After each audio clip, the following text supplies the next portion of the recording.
इस मूवी की शुरुआत में हम दो लड़कियों को देखते हैं जो पार्टी करके काफी मजे से अपने घर लौट रही थी, लेकिन उन्हें जरा भी भनक नहीं थी कि उनके साथ क्या होने वाला था, क्योंकि छिपकर उन पर कोई नजर रखे हुए था। उन दोनों में से एक लड़की टैक्सी पकड़कर अपने घर के लिए निकलती है, लेकिन दूसरी का घर अपोजिट डायरेक्शन में था, इसलिए वो दूसरी टैक्सी की तलाश करने लगती है। लेकिन तभी उसे अंदाजा हो जाता है कि एक लड़का उसे काफी अजीब तरह से घूर रहा था, इसीलिए वो थोड़ी घबराकर अपने रास्ते पर चलने की कोशिश करती है और किसी तरह उससे बचकर अपने अपार्टमेंट पहुंच जाती है। तभी हम देखते हैं कि वही लड़का उसके फ्लैट की लाइट ऑफ कर देता है और सीधा उसके पास जाकर उसके साथ फ्लर्ट करने की कोशिश करता है।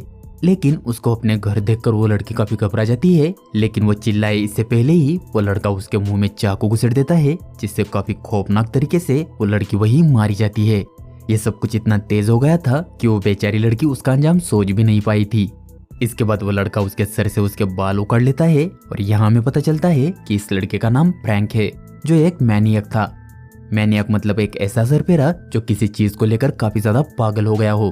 फ्रैंक एक आर्टिस्ट था जो मैनिक्विन्स बनाता था और ये उसका फैमिली बिजनेस था, लेकिन उसे अपने मैनिक्विन्स पर असली लड़कियों का स्कल्प लगाने का अजीब शौक चढ़ा था। उसने काफी मैनिक्विन्स बनाए थे जिसे वो हूबहू उसी तरह से बनाता जिस तरह की उसकी विक्टिम होती थी। अब आगे फ्रैंक एक ऑनलाइन डेटिंग की साइट ज्वाइन करता है, जहां वो लूसी नाम की एक लड़की से बातचीत करता है और उनका मिलने का प्लान फिक्स हो जाता है, जहां रात को वो दोनों एक होटल में मिलते हैं और लूसी फ्रैंक के साथ मजाक मस्ती करने लगती है, क्योंकि उसे फ्रैंक काफी क्यूट लगा था। तभी फ्रैंक की तबीयत खराब हो जाती है और उसे लूसी के मरने के विजन आने लगते हैं। ये देखकर लूसी के साथ साथ आसपास के लोग भी उसे अजीब तरह से घूरने लगते हैं, इसलिए वो वॉशरूम में जाकर अपनी दवाई लेता है, जिससे उसकी हालत ठीक हो जाती है। दरअसल बचपन में फ्रैंक की माँ उसके सामने ही दूसरे लोगों को लाकर अय्याशी करती थी, जो तब उसे अच्छा नहीं लगता था और उसी का बदला लेने के लिए आज वो लड़कियों को मार देता था। इसके बाद वो दोनों लूसी के घर आते हैं, जहाँ लूसी उसे लुभाने की कोशिश करती है, लेकिन उसे उसका काफी बुरा अंजाम भुगतना पड़ता है, क्योंकि वो सनकी उसे उसी हालत में जान से मार देता है और उसके सर से उसका स्कल्प उखाड़ कर अपने घर लाता है। इसके बाद वो बिल्कुल लूसी की तरह ही एक मैनिक्विन बनाता है और उसके ऊपर लूसी का स्कल्प लगाकर उससे प्यार भरी बातें करने लगता है, क्योंकि उसे लग रहा था अब लूसी पूरी तरह से उसके साथ मौजूद है।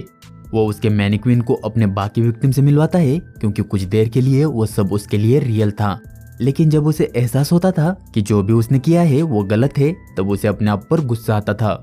अब अगले दिन फ्रैंक देखता है कि कोई लड़की उसके शॉप से बाहर से उसके मैनिक्विन्स की फोटो ले रही थी। फ्रैंक उस लड़की से बातें करने की कोशिश करता है और उसे अंदर बुलाकर उसके काफी सारे मैनिक्विन्स दिखाता है। उस लड़की का नाम था एना। मैनिक्विन्स देखकर एना काफी इम्प्रेस होती है, क्योंकि वो एक फोटोग्राफर थी जो खूबसूरत चीजों की फोटो लेकर कलेक्ट करती थी, इसलिए वो उसे अपना कॉन्टेक्ट नंबर देती है ताकि वो दोनों साथ मिलकर काम कर सके। अब एना के जाने के बाद फ्रैंक उसी के बारे में सोच रहा था, क्योंकि एना उसे बाकी लड़कियों से अलग लगी थी। अब अगली रात फ्रैंक पूरी तरह से तैयार होकर अपने नेक्स्ट विक्टिम की तलाश करना शुरू कर देता है, लेकिन काफी देर रास्ते पर घूमने के बावजूद उसे ऐसी लड़की नहीं मिली थी जो उसके अगली मैनिक्विन बनने के लायक हो। तब किसी तरह उसकी तलाश पूरी होती है और उसे एक डांसर लड़की पसंद आती है, इसलिए उसका शो खत्म होने के बाद फ्रैंक उसका पीछा करता है और उसके पीछे ट्रेन में चला जाता है। लेकिन जब उस लड़की को रियलाइज होता है कि फ्रैंक उसका पीछा कर रहा है, इसलिए वो घबरा कर भागने लगती है, लेकिन फ्रैंक उसका पीछा छोड़ने वाला कहाँ था। वो उसके पीछे पार्किंग में जाकर छिप जाता है और मौका देखकर उसके पैर पर हमला कर देता है, जिससे वो लड़की वही गिर जाती है। तब फ्रैंक काफी ब्रूटल तरीके से अपने चाकू से उस पर बार बार वार करता है, जिससे वो वही मारी जाती है। इसके बाद वो उसका भी स्कल्प निकाल कर घर लाता है और उसी के जैसी एक नई मैनिक्विन बना लेता है। अब अगले दिन एना दोबारा उसके स्टोर में आती है और उसे एक नई मैनिक्विन बनाते हुए देखती है, जिससे समय के साथ उनमें अच्छी दोस्ती हो जाती है और फ्रैंक धीरे धीरे उसके प्यार में गिर जाता है। वो एना के साथ बिताए पलों के बारे में मैनिक्विन्स को बता रहा था। तब टीवी पर न्यूज चलती है कि सिटी में लड़कियों के मर्डर्स की तादाद काफी बढ़ चुकी है, जिससे लड़कियां रात के समय बाहर निकलने से घबरा रही है। ये सुनकर फ्रैंक को काफी दुख होता है, क्योंकि वो उसके ऐसे बर्ताव का जिम्मेदार अपनी माँ को मानता था। इसके कुछ देर बाद उसे एना का कॉल आता है और रात को उनका मूवी देखने का प्लान फिक्स हो जाता है, जहाँ थिएटर में फ्रैंक एना को ही देख रहा था। तब एना को रियलाइज होता है कि फ्रैंक उससे अटैच होने लगा है, इसलिए वो उसे अपने बॉयफ्रेंड के बारे में बताती है और उसे उससे मिलने की रिक्वेस्ट करती है।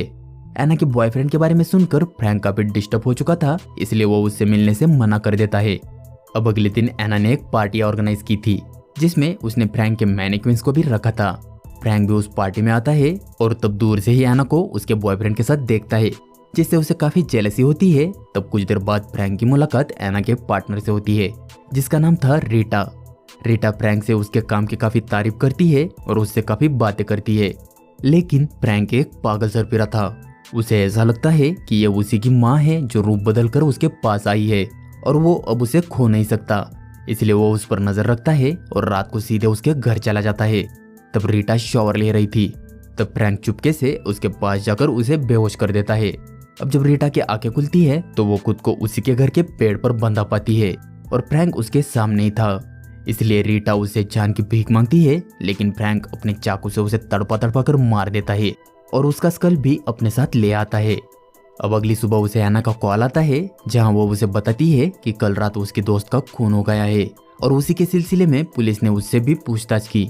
यह सुनकर फ्रैंक उसी वक्त उसे मिलने निकल पड़ता है और जब वो एना के घर पहुंचता है तब उसे वहां एक आदमी भी दिखता है, जिसका नाम था मार्टिन। एना बताती है कि मार्टिन उसका पड़ोसी है और वो उसे यहाँ कंपनी देने आया था।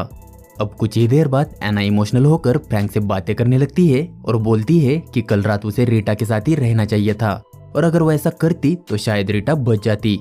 एना रीटा की मौत का जिम्मेदार खुद को मान रही थी।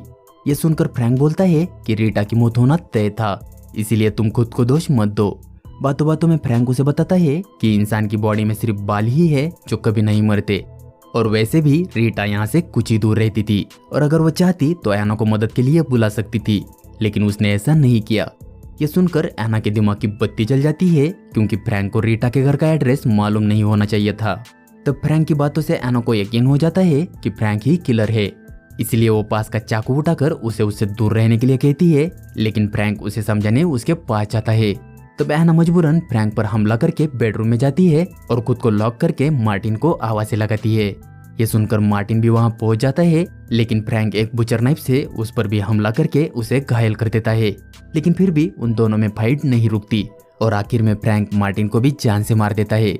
इसके बाद वो बेडरूम का दरवाजा तोड़कर अंदर जाता है और एना को दबोच लेता है, जिससे एना वही बेहोश हो जाती है।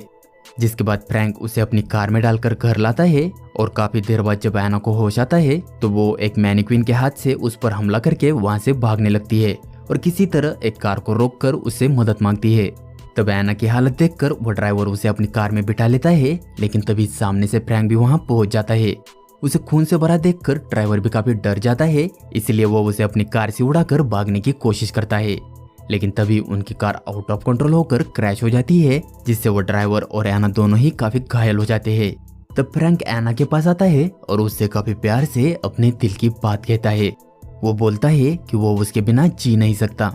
ऐसा बोलकर वो अपने चाकू से उसका स्कल भी निकाल लेता है और घर जाकर उससे उसकी मैनिक्विन बनाता है, ताकि वो एना के रूप में हमेशा उसके पास रहे।